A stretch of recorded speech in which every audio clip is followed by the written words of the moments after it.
That blows. My freaking one wheel just ran out of battery. It's gonna suck to carry this home. Well, I might as well start the video here. Yeah, nice little background. Check these wildflowers out. I don't know if you can see them. So what is this video about? I mean, me and my wife were expecting, we would always say stuff like, our kid's definitely never gonna misbehave. She's not gonna make a scene in public like the kids we always see. An iPad or a phone? Heck no, she's not gonna use those. And guess what? We ended up being those type of parents. Don't ever judge a parent when you see a kid screaming at the store and the kid seems like he's out of control. Trust me, until you're there, you have no clue what you're dealing with. So this brings me to the topic of today's video: iPads, electronics, phones. I always said, I'm not gonna let my daughter play with that. They become zombies, they don't do anything. They just sit there and stare at a screen. They're gonna go dumb. Well, guess what? I let her use the iPad. And I'm not gonna lie, at first I was worried. She seemed like she would get hooked on it, but it changes.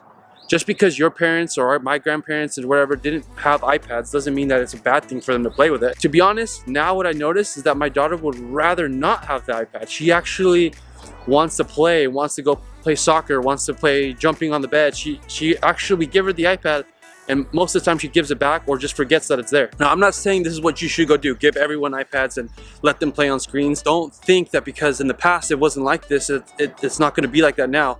Things change, people evolve, you know, we're gonna find different ways for us to play. If anything, I can give you a few tips that I've learned with how to prevent her from going crazy with the iPad. Oh, damn, this thing sucks to carry. So, got back home and I thought, oh, it's such a nice day outside. Let me go film outside by the pool.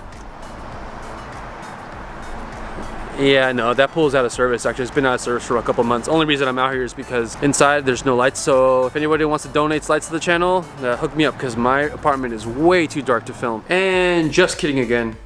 There was a lawnmower going on outside. There was the traffic going on outside. It's freaking way too loud out there. So I'm back indoors. I'm trying to make this lighting work. So basically, our daughter, she was crazy.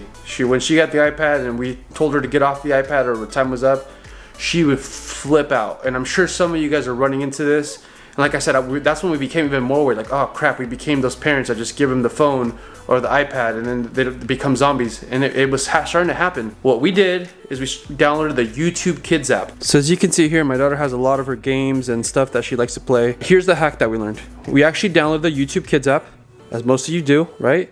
And you see what it says now, time's up. So if you go to this lock at the bottom right, you input a code that only you know, which is super secret, 1, 2, 3, 4, and there's a timer. So what we ended up doing, we'd always just give her time, right? Let's say 8, 20, or 1 minute. The timer would play, she could play her iPad, and then at the end, it just gives you that screen again. Now, we noticed that when we did this, she would just give it back. She realized that, hey, the time was up, time to give it up, time to do something else. And that really, really, really helped us. So there you have it, that's our tip. It seemed to work for us. A little girl still gets a little bit crazy, but nowhere near compared to when she used to. And to be honest, now she rarely even wants to play on her iPad. She'd rather be playing with us. We always thought we wouldn't become those parents, but guess what? We did. You have to adapt. It's just how it goes. So don't judge anybody. But if you know someone that could use this video, you know, you have that kid that's always on the phone, you know what I'm talking about. Share this video. Let them know. This is helpful. See if it works for them or something else has worked for you. Comment down below.